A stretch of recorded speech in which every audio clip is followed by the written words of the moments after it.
Hello दोस्तों, स्वागत है आपका एक बार फिर से क्रॉन्च एकेडमी के प्लेटफॉर्म पर। तो कल तक हम संविधान की प्रस्तावना यानी प्रेम्बल ऑफ द कॉन्स्टिट्यूशन तक डिस्कस कर चुके थे। आज जो हम नया सेगमेंट चालू कर रहे हैं उसका नाम है संघ एवं इसका क्षेत्र यानी यूनियन एंड इट्स टेरिटरी। इसके अंदर हम आज पढ़ेंगे कि संविधान के किस भाग के अंदर इसका उल्लेख मिलता है और अनुच्छेद 1 से 4 तक जो एक एक अनुच्छेद है उसको हम बिल्कुल डिटेल के अंदर पढ़ेंगे। तो आज का हम सेगमेंट चालू करते हैं। तो सबसे पहले ये संविधान के किस अनुच्छेद में मिलता है हमें? भाग 1 से 1 के अंदर अनुच्छेद 1 से लेकर 4 तक।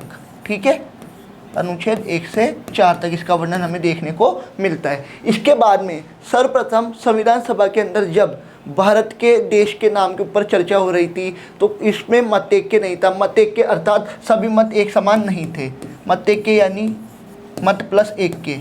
ठीक है, मत प्लस 1 के यानी किसी का भी मत एक समान नहीं था। सभी कोई कह रहा था कि भारत का जो परंपरागत नाम है उसी को आगे जारी रखा जाए। कुछ लोग आधुनिक भारत अर्थात इंडिया के नाम पर बहसबाजी चल रही थी। तो उसके अंतर्गत ये बोला गया, अनुच्छेद 1 के अंतर्गत ये संविधान निर्माताओं ने तय किया कि इसका नाम रखा जाएगा भारत, जो कि राज्यों का संघ है। अर्थात India that is Bharat shall be the union of states. इसके अंदर ये बात बोली गई।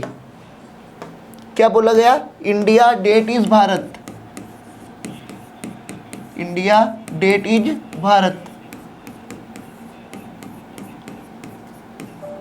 Date is Bharat shall be the union of states, shall be the union of states. ठीक है, India that is Bharat shall be the union of states. ये किस आर्टिकल में बोला गया है? आर्टिकल नंबर 1 के अंदर बोला गया है अपने पास में। क्या ये आर्टिकल 1 बोलता है? ठीक है, अब आर्टिकल 1 के अंदर हम जानते हैं अभी प्रेजेंट टाइम पे हमारे पास कितने राज्य है? 28 तो राज्य। और कितने केंद्र शासित प्रदेश है हमारे पास में? 8 केंद्र शासित प्रदेश की संख्या है हमारे पास में। तो कितने? 28 तो राज्य और 8 यूटी है हमारे पास में भी।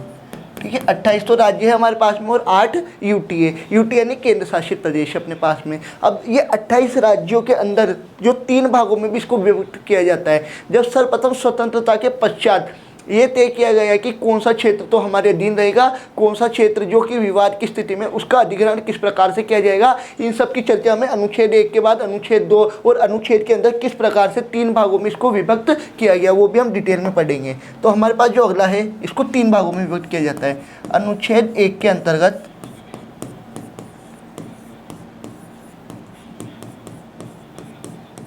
जो संघ राज्य क्षेत्र है,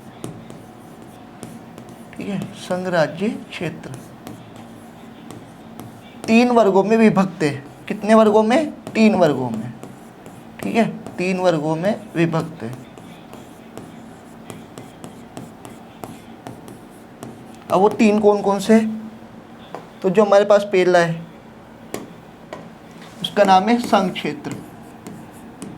संघ क्षेत्र अर्थात पूरे भारत का क्षेत्र जो है, ठीक है, संघ क्षेत्र। उसके बाद सेकंड हमारे पास राज्य क्षेत्र, राज्य क्षेत्र जो कि स्टेट्स का होता है। और तीसरा है जो हमारे पास जिस पर भारत सरकार ने क्या कर रखा है? अधिग्रहण कर रखा है। ठीक है, तो हमारे पास तीसरा क्या है?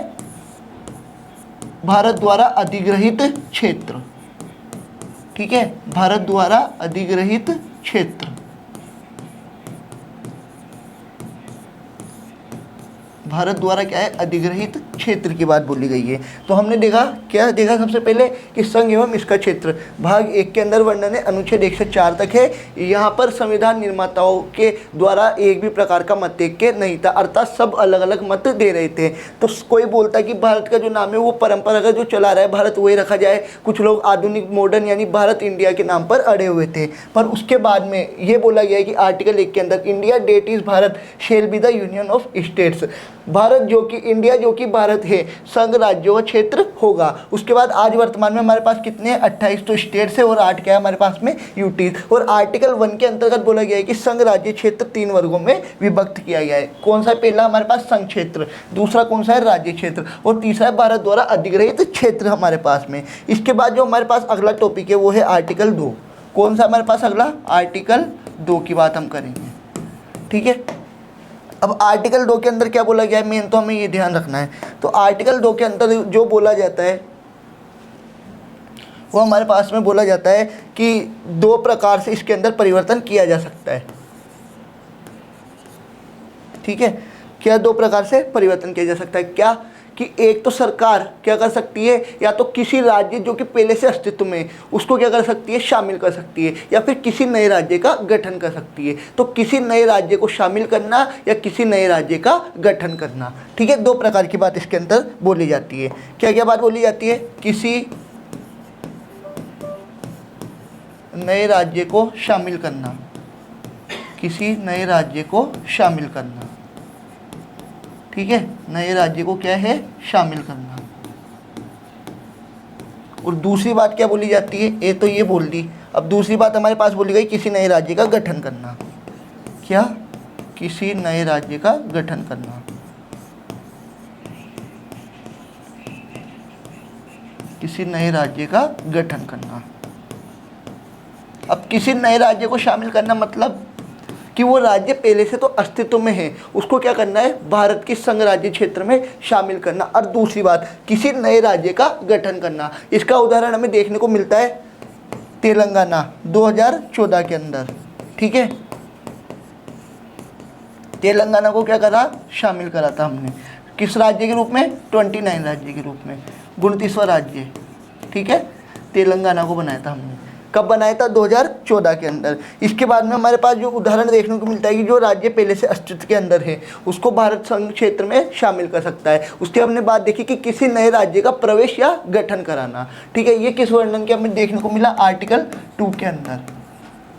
ठीक है, आर्टिकल 2 के अंदर। इसके बाद हमारे पास जो अगला आर्टिकल है वो है आर्टिकल 3।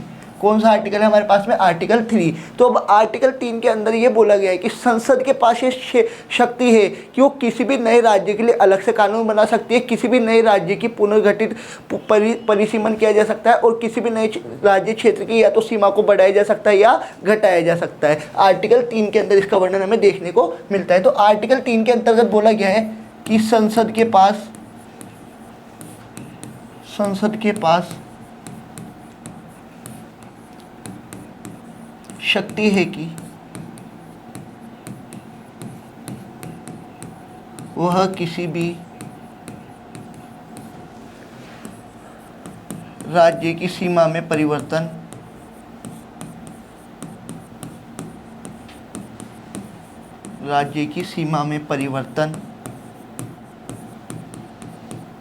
उसके क्षेत्रफल को परिवर्तित किसी भी राज्य की सीमा में परिवर्तन, क्षेत्रफल में परिवर्तन,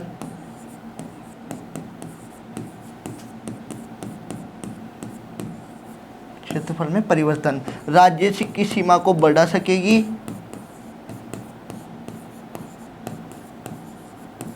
राज्य की सीमा को बढ़ा या घटा सकती है। बिल्कुल, बढ़ा या घटा सकेगी, बढ़ा या घटा सकेगी। ठीक है, देखो क्या बोला है आर्टिकल 3 के अंदर कि संसद के पास शक्ति के वो किसी भी राज्य की सीमा में परिवर्तन कर सकती है, क्षेत्रफल में परिवर्तन, किसी भी राज्य की सीमा को या तो बढ़ा सकती है या घटा सकती है। इसका सबसे मेन उदाहरण ये देखने को मिलता है कि जम्मू कश्मीर को जब यूटी बनाया जा रहा था, कब बनाया गया था? 5 अगस्त 2019 के अंदर। तो उसके अंदर जो जम्मू कश्मीर से संबंधित विधानसभा क्षेत्र है, तो क्या उसकी अनुमति जरूरी है पूर्व कि राज्य विधानसभा जब बोलेगी तभी उसे या तो नया राज्य या संघ राज्य क्षेत्र बनाया जाएगा? नहीं, उस संबंधित जब हम किसी भी नए राज्य या राज्य क्षेत्र को हमारे अंदर सम्मिलित करने जा रहे होते हैं तो उस संबंधित विधानसभा का कोई भी रोल इसके अंदर नहीं होता है। ये बात इंपॉर्टेंट है। और इसके अलावा जब संसद के अंदर अध्यादेश जो प्रस्तुत किया जाता है, ठीक है, इसके अंतर्गत क्या किया जाता है? संसद में अध्यादेश। ठीक है, संसद में अध्यादेश, क्या? संसद में अध्यादेश राष्ट्रपति की पूर्व अनुमति से किया जाता है, राष्ट्रपति की पूर्व अनुमति से प्रस्तुत किया जाता है। ठीक है, राष्ट्रपति की पूर्व अनुमति से प्रस्तुत किया जाता है।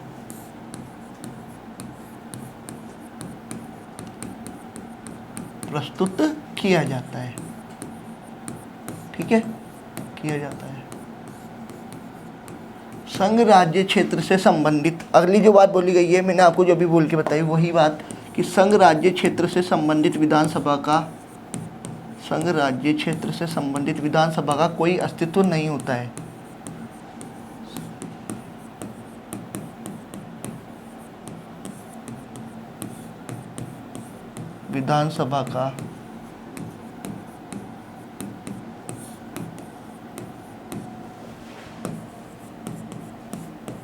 विधानसभा के मत या सुझाव का कोई अस्तित्व नहीं होता है।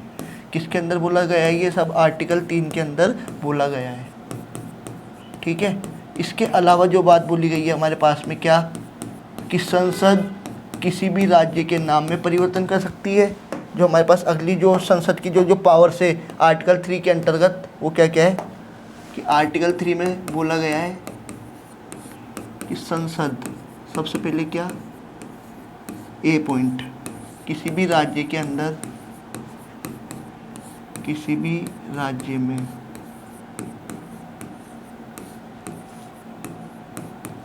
सीमा को परिवर्तित कर सकेगी, सीमा को परिवर्तित कर सकेगी। ठीक है, इसके बाद जो हमारे पास दूसरी बात बोली गई है,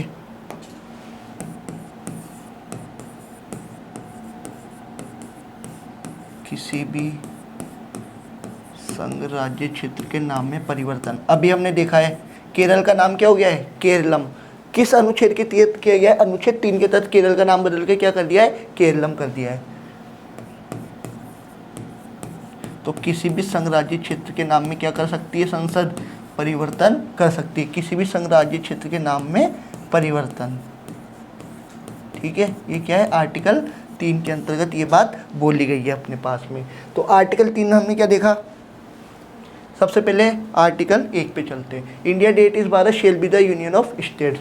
28 स्टेट्स है प्लस 8 यूटीज है हमारे पास में। आर्टिकल 1 के अंतर्गत 3 राज्यों में विभक्त किया हमने।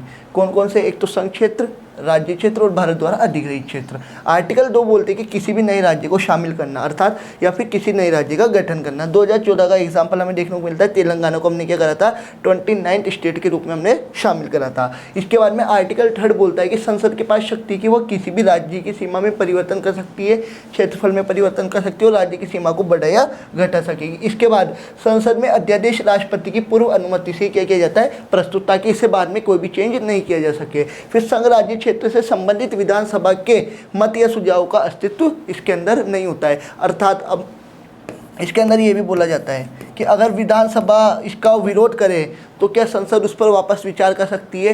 तो संसद की स्व इच्छा होती है कि वो उस पर विचार करती है, उसको खारिज कर देती है। ये बात भी इसके अंतर्गत बोली जाती है। इसके बाद आर्टिकल 3 बोलता है कि संसद के पास वह शक्ति है कि वो किसी भी राज्य की सीमा में परिवर्तन या फिर संघ राज्य के क्षेत्रों के नाम में क्या कर सकती है, परिवर्तन कर सकती है। अब इसके बाद जो इसके लिए अलग अलग आयोग बनाए गए, आर्टिकल 3 के बाद क्या हुआ, अलग अलग आयोग बनाए गए कि किस प्रकार से देशी राज्यों का जो एकीकरण किया गया था हमारे पास में, तो उसके लिए कौन सा आयोग बनाया गया कि किसने बोला कि भाषाई प्रांत आयोग का गठन किया जाएगा। तो हमारे पास 2 उदाहरण देखने को मिलते हैं, एक तो धर कमेटी और एक जेवीपी कमेटी।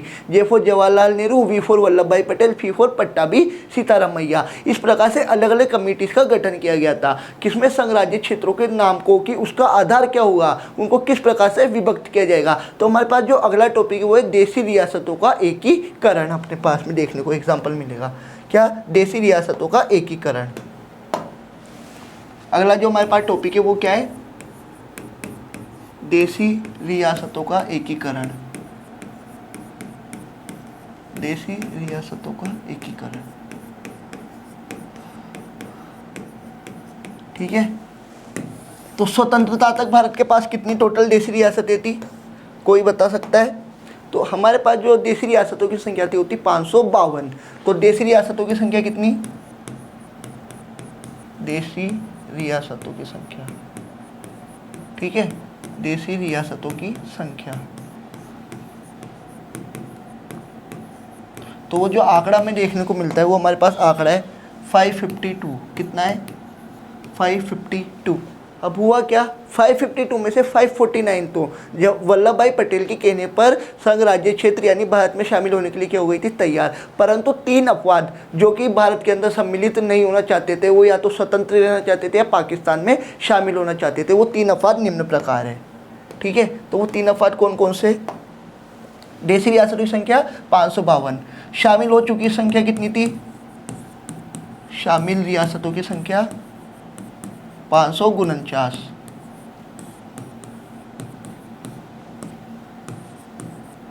ठीक है, शामिल रियासतों की संख्या कितनी है? 549। ठीक है। अब तीन रियासत जो या तो स्वतंत्र रहना चाहती थी या पाकिस्तान में सम्मिलित होना चाहती थी।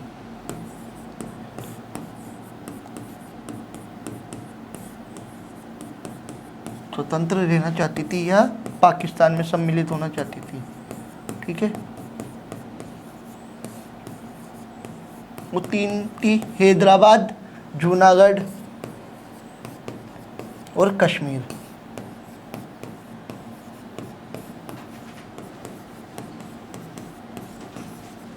ठीक है। अब जो देखो अगला जो हमारे पास है, जो हम अगली चीज़ पढ़ रहे हैं वो क्या है? हम जानते हैं पहली रियासत थी हैदराबाद। कौन सी? हैदराबाद। ठीक है। तो हैदराबाद के नवाब के द्वारा ये बात बोली गई थी कि हम तो स्वतंत्र अस्तित्व में रहना चाहते हैं, अर्थात या तो हम पाकिस्तान में शामिल होंगे या हम खुद का अस्तित्व रखेंगे।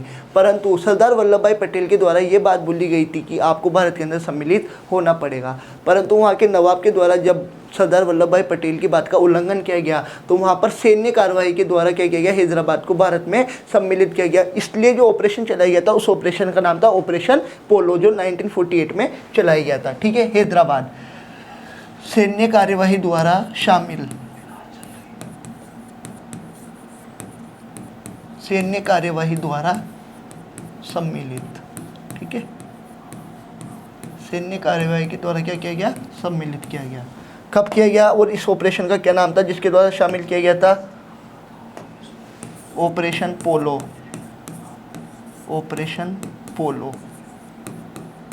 1948। सरदार वल्लभ भाई पटेल को देशी रियासतों को एकीकरण के लिए जो सरदार वल्लभ भाई पटेल को जिम्मेदारी दी गई थी कि उस सारी देशी रियासतों का विलय किस में करेंगे? भारत के अंदर करेंगे। ठीक है। ऑपरेशन पोलो 1948 में सरदार वल्लभ भाई पटेल द्वारा, इसलिए उन्हें भारत का किस नाम से जाना जाता है? लौह पुरुष के नाम से। और अगर आप स्टैटिक जीके पढ़ते तो आप जानते हैं सरदार वल्लभ भाई पटेल की जो प्रतिमा है वो केवड़िया गुजरात विलेज के अंदर है। उसकी जो ऊंचाई है वो 182 मीटर है और जो बनाया है मूर्तिकार, जो वास्तुकार है वो है राम वी सुथार। ठीक है, सरदार वल्लभ भाई पटेल।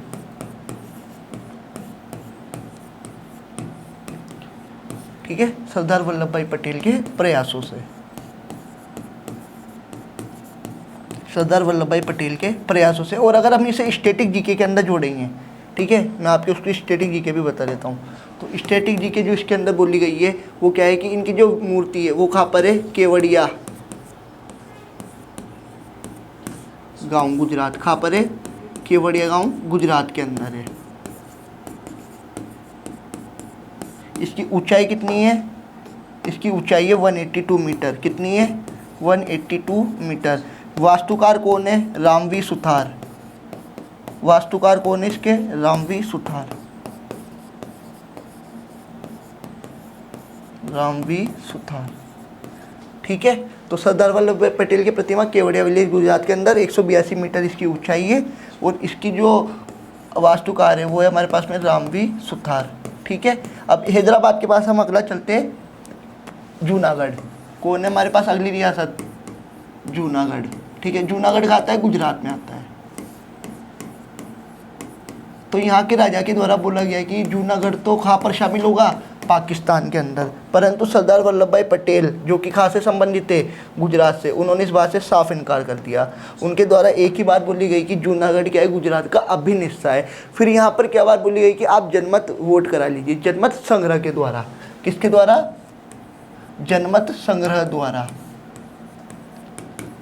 जनमत संग्रह द्वारा सम्मिलित किया गया। जूनागढ़ बीकानेर, जूनागढ़ जो कि गुजरात के अंदर आता है, उसमें ये बात बोली गई कि जनमत संग्रह के द्वारा यहाँ पर क्या होगा, इसको सम्मिलित किया जाएगा अपने पास में। ठीक है, तो जनमत संग्रह यानी लोगों की वोटिंग कराई गई थी। जब लोगों को वोट कराया गया तो सबसे ज़्यादा पक्ष में वोट, सारे वोट ही जूनागढ़ के, कि जूनागढ़ किसके अंदर सम्मिलित होगा, भारत में। तो जनमत संग्रह पर जब वोट कराया गया तो जूनागढ़ को किस में सम्मिलित किया गया, भारत के अंदर। तो जनमत संग्रह द्वारा सम्मिलित, ठीक है, जनमत संग्रह द्वारा सम्मिलित, जनमत संग्रह के द्वारा क्या किया गया, सम्मिलित किया गया अपने पास में। ठीक है, जनमत संग्रह के द्वारा सम्मिलित किया गया अपने पास में। ठीक है, इसके बाद जो हमारे पास अगली रियासत थी वो थी कश्मीर। ठीक है, अब कश्मीर के राजा आप जानते कौन थे, हरि सिंह। कश्मीर के हरि सिंह। तो अब सरदार वल्लभ भाई पटेल के द्वारा पहले भी अधिमिलन पत्र पर हस्ताक्षर करने के लिए इनको बोला गया था, परंतु हरि सिंह ने बोला कि हम तो स्वतंत्र ही रहेंगे, हम क्या है शुरू से ही स्वतंत्र रियासत। हरि सिंह के द्वारा बोला गया कि स्वतंत्र रियासत रहेंगे। ठीक है, हरि सिंह का क्या कथन था, स्वतंत्र रियासत के रूप में वो कश्मीर को देखना चाहते थे, स्वतंत्र रियासत के रूप में। परंतु पाकिस्तान से हमले के बाद, जब पाकिस्तान के जो आतंकवादी जो कि कश्मीर पर क्या कर रहे थे, अटैक कर रहे थे, तो उसके बाद में अधिमिलन पत्र पर हस्ताक्षर, ठीक है, अधिमिलन पत्र पर हस्ताक्षर से कश्मीर को क्या कर लिया गया, भारत में सम्मिलित कर लिया गया, अधिमिलन पत्र के माध्यम से, अधिमिलन पत्र के माध्यम से क्या, सम्मिलित। ठीक है, तो कश्मीर को किस प्रकार से सम्मिलित किया गया, अधिमिलन पत्र के माध्यम से सम्मिलित किया गया था अपने पास में। तो जूनागढ़ गुजरात को तो जनमत संग्रह के द्वारा, कश्मीर को अधिमिलन पत्र के, और हैदराबाद को सैन्य कार्रवाई के द्वारा क्या कर लिया गया, भारत के अंदर सम्मिलित कर लिया गया। तो सबसे पहले तो रियासतों की संख्या कितनी थी, 549। अब 3 रियासत कौन कौन सी थी, मैंने आपको अभी भी लिखवाई एक एक करके। हैदराबाद सेकंड नंबर पे है हमारे पास में, जूनागढ़ गुजरात वाली, और थर्ड है कश्मीर। तीसरी कौन सी हमारे पास में, कश्मीर। ठीक है,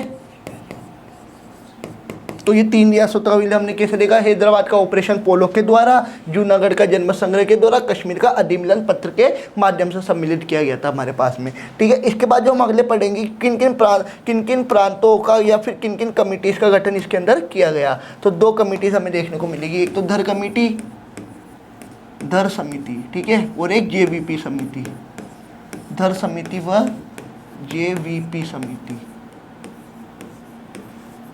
ठीक है, धर समिति और जेवीपी समिति। अब धर समिति का जो गठन था वो कब किया गया, सबसे पहले तो ये भी मुद्दा उठता है। तो धर समिति का गठन 1948 में किया गया। कब किया गया था, 1948 के अंदर किया गया हमारे पास में, 1948 के अंदर। ठीक है, 1948 में क्या किया गया, गठन किया गया था। किसका किया गया था, धर समिति का, धर समिति। ठीक है, धर समिति का गठन कब किया गया, 1948 के अंदर। एक सेकेंड, धर समिति, ठीक है, धर समिति 1948 के अंदर। ठीक है, अब 1948 में गठन के बाद इस जो समिति ने जो रिपोर्ट पेश की अपनी, रिपोर्ट के अंदर क्या, रिपोर्ट, तो रिपोर्ट के अंदर इसने ये बात बोली कि राज्यों का जो पुनर्गठन है, राज्यों का पुनर्गठन भाषाई आधार पर ना होकर, किस पर नहीं होगा, भाषाई आधार पर तो नहीं होगा, भाषाई आधार पर ना होकर प्रशासनिक क्षेत्र के आधार पर होना चाहिए। किसके आधार पर होना चाहिए, प्रशासनिक क्षेत्र के आधार पर होना चाहिए, प्रशासनिक क्षेत्र के आधार पर, प्रशासनिक क्षेत्र के आधार पर होना चाहिए। ठीक है, प्रशासनिक क्षेत्र के आधार पर क्या होना चाहिए, गठन होना चाहिए। ये किस कमेटी की मांग थी, ये थी हमारे पास में, कमेटी का नाम था धर समिति। ठीक है, उन्होंने किस बात को मुद्दा माना कि प्रशासनिक क्षेत्र के आधार पर क्या होना चाहिए, गठन होना चाहिए, जबकि भाषा आधार पर क्या नहीं होना चाहिए, गठन नहीं होना चाहिए। इसके बाद जो हमारे पास अगली समिति, ये वो कौन सी थी, धर समिति। ठीक है। अब जो हमारे पास अगली समिति है उस समिति का नाम है हमारे पास में JVP कमेटी। कौन सी कमेटी अगली, सेकंड नंबर की JVP समिति, ठीक है, JVP समिति। तो J4 हमारे पास आ जाएगा नाम जवाहरलाल नेहरू। अब भाई शामिल कर रहे तो प्रधानमंत्री तो चाहिए हमें, जवाहरलाल नेहरू, ठीक है। जवाहरलाल नेहरू के बाद में हमारे पास है V, तो सरदार वल्लभ भाई पटेल यानी उप प्रधानमंत्री, ठीक है, सरदार वल्लभ भाई पटेल। और लास्ट में P, तो P4 पट्टाभी सीतारामैया। कौन? पट्टाभी सीतारामैया। ये तीनों को सम्मिलित करके एक समिति बनाई गई, उसका ही नाम था JVP समिति। जवाहरलाल नेहरू, वल्लभ भाई पटेल और पट्टाभी सीतारामैया, तीनों की कमेटी थी। तो इस कमेटी ने ये बोला कि राज्यों का पुनर्गठन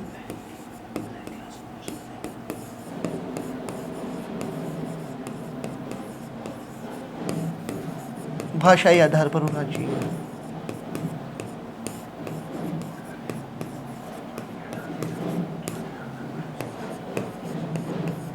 भाषाई आधार पर होना चाहिए, ठीक है। पर इसका ही विवाद ये भी देखने को मिलता है कि जब आंध्र प्रदेश को प्रथम राज्य बनाने की मांग की गई भाषाई पुनर्गठन के आधार पर, तब वहाँ के थे श्री राम पोर्टेलू, जिन्हें जब जानते तो 1953 में उनकी जो मृत्यु हुई थी। आंध्र प्रदेश को राज्य बनाने की मांग पुनर्गठन के आधार पर, ठीक है। आंध्र प्रदेश को, किसको? आंध्र प्रदेश को राज्य बनाने की मांग,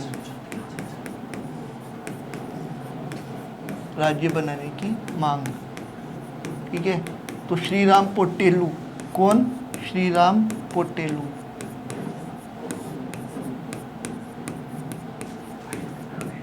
श्री राम पोर्टेलू के द्वारा क्या किया गया? 56 दिन की भूख हड़ताल। क्या की गई? 56 दिन की भूख हड़ताल। श्री राम पोर्टेलू द्वारा 56 दिन की भूख हड़ताल, उससे क्या हो गया? उनकी मृत्यु हो गई। 56 दिन की भूख हड़ताल व मृत्यु, ठीक है, उनकी क्या हो गई? मृत्यु हो गई थी 56 दिन की भूख हड़ताल के पश्चात। तो इसके बाद जो हुआ कि आंध्र प्रदेश प्रथम राज्य बना जिसका पुनर्गठन भाषाई आधार पर किया गया था अपने पास में, ठीक है। तो क्या बात बोली गई? आंध्र प्रदेश प्रथम ऐसा राज्य है जिसकी, देखो, Andhra Pradesh is the first state, Andhra Pradesh, ठीक है, प्रथम राज्य। क्या है? आंध्र प्रदेश प्रथम राज्य जिसका पुनर्गठन भाषाई आधार पर हुआ, ठीक है, जिसका पुनर्गठन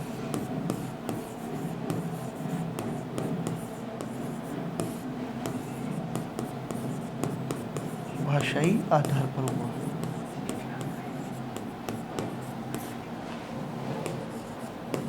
ठीक है, भाषाई आधार पर हुआ। अब ये हो गया। इसके बाद जो हमारे पास अगली समिति बनी थी उस समिति का नाम था हमारे पास में फजल अली आयोग। कौन सा? फजल अली आयोग। क्या है? फजल अली आयोग है हमारे पास में, ठीक है। तो फजल अली आयोग बना कब? 1953 में बना। आप बोलोगे सर इसमें कितने सदस्य थे? मैं बोलूँगा सर इसमें 2 सदस्य थे हमारे पास में। कौन से सदस्य थे? 2 सदस्य, ठीक है। तो 1 तो अध्यक्ष, एक तो कौन है? अध्यक्ष फजल अली। अब फजल अली के नाम से तो फजल अली क्या होंगे? अध्यक्ष।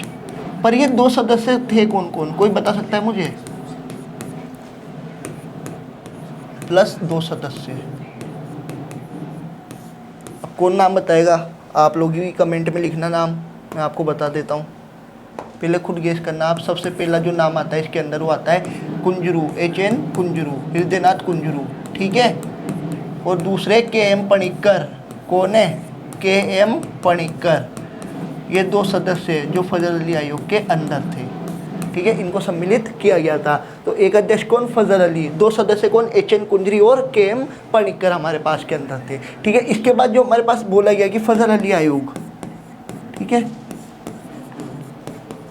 फजल अली आयोग द्वारा, क्या? फजल अली आयोग द्वारा क्या बोला गया कि 2 या 2 से अधिक राज्यों के लिए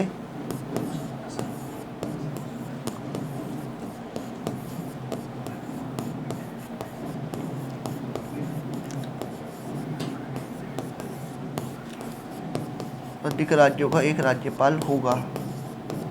क्या होगा? एक राज्यपाल होगा। ठीक है, क्या होगा? एक राज्यपाल होगा। और किस आधार पर पुनर्गठन किया जाएगा? भाषाई आधार पर। ठीक है, ये बात इसके अंदर बोली गई। अब ये कब लागू हुआ? 1 नवंबर 1956 से। कब? 1 नवंबर 1956 से ये बात बोली गई हमारे पास में। ठीक है, 1 नवंबर 1956 से क्या बोला गया?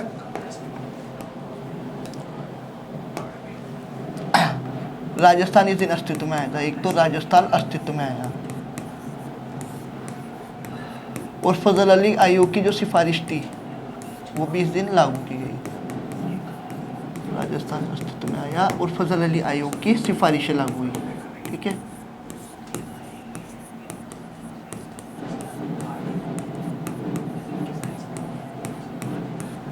आयोग सिफारिश सम्मिलित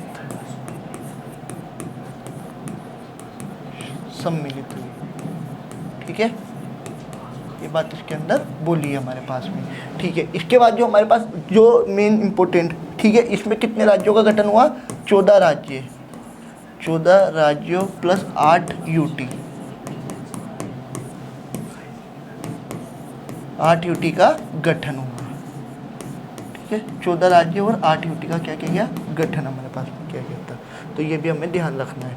इसके बाद में जो हमारे पास अगली चीज़ आती है, ये सब क्या हो चुका है? हमारा कंप्लीट हो चुका है। इसके बाद क्या बांग्लादेश के साथ कुछ सीमा परिवर्तन किया गया था? हम जानते हैं भारत की जो स्थलीय सीमा है बांग्लादेश के साथ कितनी है? 4096.7 किलोमीटर।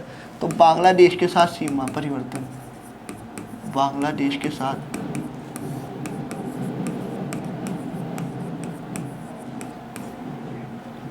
ठीक है स्थलीय सीमा,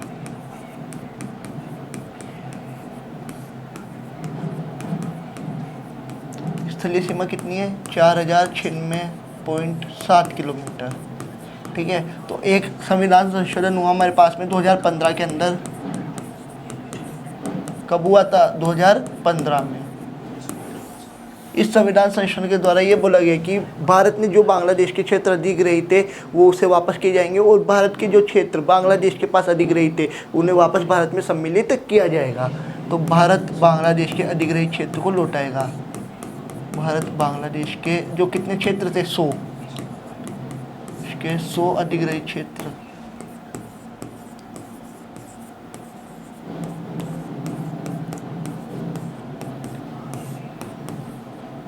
100 अधिग्रहित क्षेत्र लौटाएगा।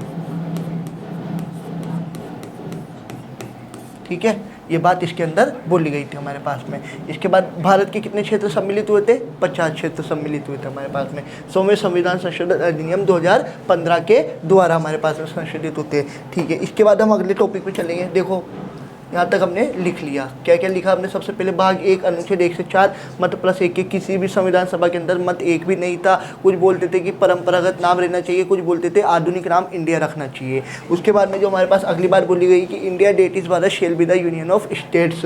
28 राज्य और 8 यूटी थे हमारे पास में वर्तमान में। तो आर्टिकल 1 के अंतर्गत बोला गया कि संघ राज्य क्षेत्र 3 वर्गों में विभक्त है: संघ क्षेत्र, राज्य क्षेत्र और भारत के द्वारा अधिग्रहित क्षेत्र। इसके बाद आर्टिकल 2 में बोला गया कि किसी नए राज्य को शामिल करना या फिर किसी नए राज्य का गठन करना। एग्जाम्पल हमने देखा था, क्या देखा था? 2014 के अंदर तेलंगाना को क्या किया गया? सम्मिलित किया गया था। इसके बाद हमारे पास आता है आर्टिकल 3। तो आर्टिकल 3 के अंतर्गत ये बात बोली गई थी कि संसद के पास ये शक्ति है कि वो किसी भी राज्य की सीमा में परिवर्तन कर सकती है, क्षेत्र में परिवर्तन कर सकती है, या राज्य की सीमा को बढ़ा या घटा सकती है। इसके बाद संसद के अध्यादेश जो आता है वो राष्ट्रपति की पूर्व मंजूरी के द्वारा ही संसद में क्या किया जाता है? प्रस्तुत। इसके बाद संघ राज्य क्षेत्र से संबंधित अगर कोई विधानसभा है, कौन है? विधानसभा, तो वो उस पर किसी का भी मत या सुझाव का अस्तित्व नहीं होता है। ठीक है, इसके बाद आर्टिकल 3 जो मैंने आपको लिख के बताया था। इसके बाद हमारे पास है देशी रियासतों का एकीकरण। तो जब स्वतंत्रता के समय देशी रियासतों की संख्या कितनी थी? 552। फिर उसके बाद में जो शामिल रियासत हो चुकी थी वो थी 549। 3 जो अपवाद थे, जो कि या तो स्वतंत्र रहना चाहती थी या क्या होनी चाहती थी, पाकिस्तान में सम्मिलित, वो 3 थी, हैदराबाद, जूनागढ़ और कश्मीर। तो हैदराबाद को जो सम्मिलित किया गया वो ऑपरेशन पोलो के द्वारा 1948 के अंदर सम्मिलित किया गया था सरदार वल्लभ भाई पटेल के प्रयासों से। फिर हमने थोड़ी स्टैटिक जीके देखी कि केवड़िया विलेज के अंदर उनकी प्रतिमा है, गुजरात में है, 182 मीटर ऊंचाई है और इसके वास्तुकार कौन है, रामवी सुतार हमारे पास में। फिर जूनागढ़ गुजरात को तो जन्म संग्रह के द्वारा क्या किया गया था, सम्मिलित। कश्मीर को अधिमिलन पत्र के माध्यम से सम्मिलित किया गया था। इसके बाद हमारे पास आती है दर समिति, ठीक है। तो दर समिति थी हमारे पास में, कौन थी, दर कमेटी, दर समिति, दर समिति। दर समिति का गठन कब किया गया था, 1948 के अंदर। तो इन्होंने ये बात बोली कि राज्यों का जो पुनर्गठन है वो भाषा आधार पर नहीं होकर कब होना चाहिए, प्रशासनिक क्षेत्र के आधार पर। इसके बाद हमारे पास जेवीपी समिति आती है, जवाहरलाल नेहरू समिति, सरदार वल्लभ भाई पटेल समिति और पट्टाभी सीतारामैया। इन्होंने बोला राज्यों का पुनर्गठन भाषाई आधार पर होना चाहिए और आंध्र प्रदेश को राज्य बनाने की मांग, वो भी किस पर, भाषाई आधार पर। तो उसके लिए श्री राम पोटेलू द्वारा 56 दिन की भूख हड़ताल की गई थी और उनकी क्या हो गई थी, मृत्यु। इसके बाद आंध्र प्रदेश प्रथम राज्य बना जिसका पुनर्गठन किस पर हुआ, भाषाई आधार पर हुआ। इसके बाद फजल अली आयोग कब आता है, 1953 के अंदर आता है। तो 1953 में जब फजल अली आयोग बना तो इसके एक अध्यक्ष कौन थे, फजल अली, जो सदस्य एच.एन. कुंजरू और के.एम. पणिक्कर। तो फजल अली आयोग के द्वारा बोला गया कौन सा संविधान संशोधन था हमारे पास में, 7वां संविधान संशोधन। कौन सा, 7th अमेंडमेंट 1956 था, ठीक है, 7th अमेंडमेंट 1956। इस दिन क्या हुआ, एक तो राजस्थान अस्तित्व में आया था और फजल अली आयोग सिफारिश क्या कर ली गई थी, सम्मिलित, और 14 राज्यों और 8 यूटी का गठन इस दिन हुआ था। बांग्लादेश के साथ हमारी भारत की जो स्थलीय सीमा है वो 4096.7 किलोमीटर। तो 100वें संविधान संशोधन अधिनियम 2015 के द्वारा बोला गया कि भारत क्या करेगा, बांग्लादेश के 100 अधिग्रहित क्षेत्र को लौटाएगा, वो 50 अधिग्रहित क्षेत्र सम्मिलित करेगा, ठीक है, 50 अधिग्रहित क्षेत्र सम्मिलित करेगा, 50 अधिग्रहित क्षेत्र सम्मिलित, ठीक है, करेगा। तो ये बात भी इसके अंदर बोली गई थी। अब कुछ ऐसे राज्य भी थे हमारे पास में जिनका गठन किया गया, वो कब, स्वतंत्रता के पश्चात, और किन राज्यों को अलग अलग किया गया था। तो देखो क्या क्या किया गया हमारे पास में, ऐसे कौन कौन से राज्य थे। सबसे पहले हम आते हैं 1960 पे, कब आते हैं, 1960 के अंदर। तो 1960 में क्या था कि महाराष्ट्र और गुजरात इन दोनों को अलग किया गया। पहले जो महाराष्ट्र गुजरात था जो किसका हिस्सा था, महाराष्ट्र का, पर 1960 के अंदर महाराष्ट्र से क्या कर दिया गया, गुजरात को अलग कर दिया गया, ठीक है। तो महाराष्ट्र से गुजरात को विभक्त किया गया, ठीक है, महाराष्ट्र से गुजरात को अलग। अब देखो कुछ संविधान संशोधन के द्वारा जो विभिन्न यूटीज थी उनका गठन किस प्रकार से किया गया। तो सबसे पहले हमारे पास आती है 10th अमेंडमेंट 1961, ठीक है। कौन सा संविधान संशोधन था हमारे पास में, 10वां संविधान संशोधन। तो द फॉर 10, तो द फॉर ही क्या, दादरा और नागर हवेली, ठीक है। तो दादरा नागर हवेली को क्या किया गया, सम्मिलित, दादरा नागर हवेली, ये क्या थी, यूटी हमारे पास में, दादरा नागर हवेली को सम्मिलित किया गया। इसके बाद में हमारे पास जो अगला अमेंडमेंट हुआ था, ठीक है, एक सेकेंड, ठीक है, हमारे पास अगला अमेंडमेंट हुआ है 12th अमेंडमेंट। कब हुआ, 1962 में हुआ। इसके अंदर क्या बोला गया, तो 12 से क्या आते हैं, बार, और बार सबसे ज़्यादा कहाँ पाए जाते हैं, गोवा के अंदर, ठीक है। तो गोवा व दमन दीव, गोवा व दमन दीव, पर अभी सिर्फ गोवा को यहाँ पर यूटी के रूप में सम्मिलित किया गया था। इसे राज्य का दर्जा कब मिला, 56th अमेंडमेंट 1987 के द्वारा गोवा व दमन दीव सम्मिलित किया गया, ठीक है। पर गोवा को जो वास्तविक दर्जा मिला वो कब मिला, 56th अमेंडमेंट 1987 के द्वारा, 56th अमेंडमेंट 1987 द्वारा राज्य का दर्जा। जब तक ये क्या था, यूटी, राज्य का दर्जा, ठीक है, ठीक है। इसके बाद हम अगला चलते हैं 14th अमेंडमेंट पे। कौन सा अमेंडमेंट है हमारे पास अगला, जो हमारे पास अगला अमेंडमेंट है वो है 14th amendment,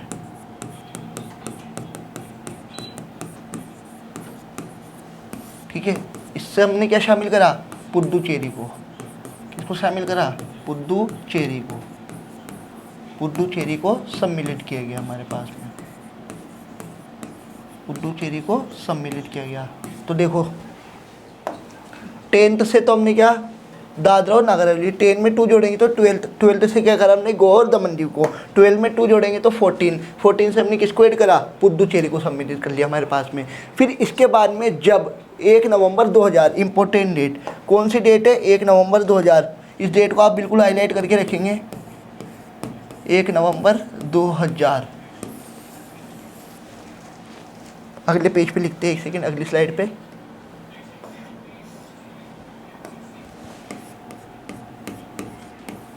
most important date है ये आप लोगों के लिए, ठीक है। इसके पहले आप एक बात ध्यान रखिएगा, गोवा जो था वो कौन से नंबर का स्टेट था, 25, ठीक है।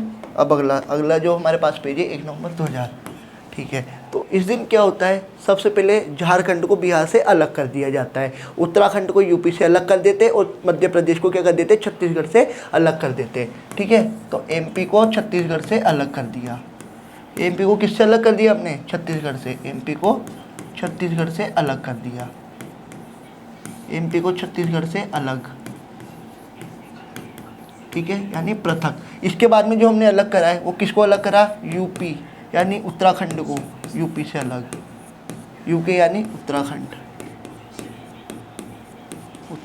तो ये खंड था तो इसके क्या कर दिया, खंड हमने यूके को यूपी से अलग कर दिया, ठीक है, यूके को यूपी से अलग।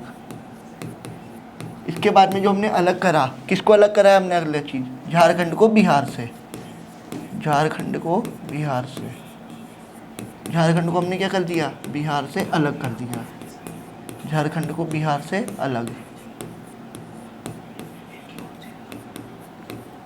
तो इस तरह से 3 नए राज्य हमारे पास अस्तित्व में आए। और इसी दिन जब हमने एमपी को छत्तीसगढ़ से अलग कर दिया, तो पहले एमपी क्या है, सबसे ज़्यादा क्षेत्रफल वाला था, पर इस 1 नवंबर 2000 की डेट से ही राजस्थान क्या है, क्षेत्रफल के हिसाब से प्रथम राज्य बन गया।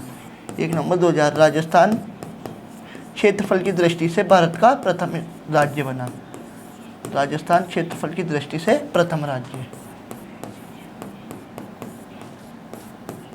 राजस्थान क्षेत्रफल की दृष्टि से क्या, प्रथम राज्य, ठीक है, ये बना हमारे पास में। तो हमने क्या देखा, इसके बाद में हमने देखा बांग्लादेश के साथ स्थलीय सीमा। इसके बाद हमने देखा 1960 में क्या, महाराष्ट्र से गुजरात को अलग किया गया। 10th अमेंडमेंट 1961 के द्वारा दादरा और नगर हवेली को जोड़ा गया।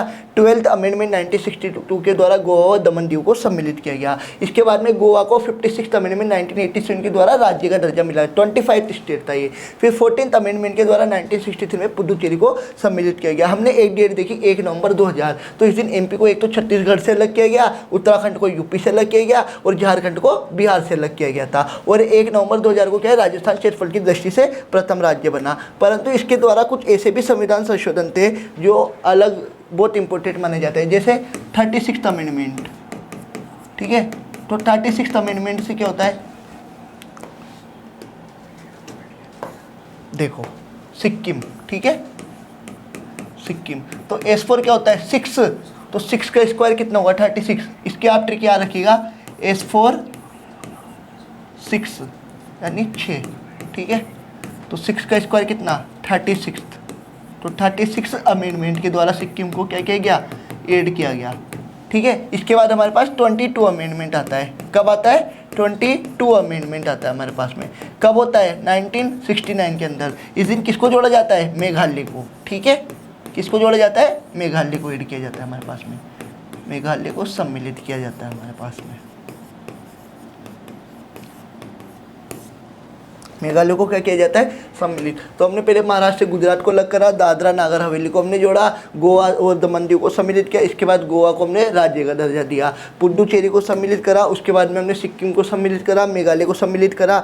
उसके बाद में हमने एमपी को छत्तीसगढ़ से अलग कर दिया, उत्तराखंड को यूपी से अलग किया, झारखंड को बिहार से अलग करा। और 1 नवंबर 2000 के दिन ही राजस्थान क्षेत्रफल की दृष्टि से प्रथम राज्य बन जाता है, क्योंकि एमपी और छत्तीसगढ़ पहले एक थे, इनको अलग करने के बाद में क्या हुआ, राजस्थान क्षेत्रफल की दृष्टि से प्रथम स्थान पर आ गया है। ठीक है, तो आज हमने कंप्लीटली संघ और राज्य क्षेत्र के बारे में जितनी भी जानकारी थी वो शुरुआत से हमने एक एक आर्टिकल के माध्यम से देखी।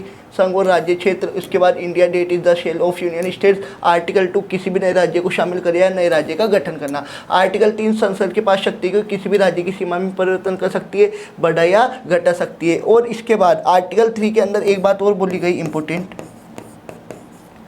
कि संसद या तो 2 राज्यों को एक कर सकती है या फिर एक ही राज्य के 2 टुकड़े भी कर सकती है। ठीक है, तो ये स्लाइड अपन लिख लेते हैं एक बार। एक राज्य को 2 राज्यों में विभक्त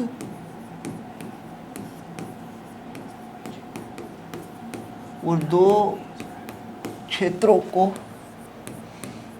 एक राज्य में सम्मिलित, 2 क्षेत्रों को एक राज्य में सम्मिलित भी किया जा सकता है। ठीक है, 2 क्षेत्रों को क्या है, एक राज्य में सम्मिलित भी कर सकते हैं हम।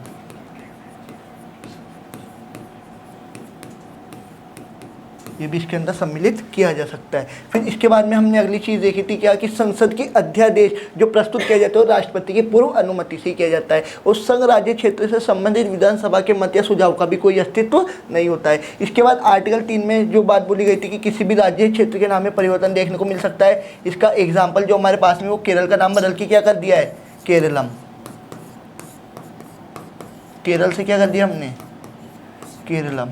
ठीक है, केरलम कर दिया हमने हमारे पास में। इसके बाद में हम अगला चलते, देसी रियासतों का एकीकरण।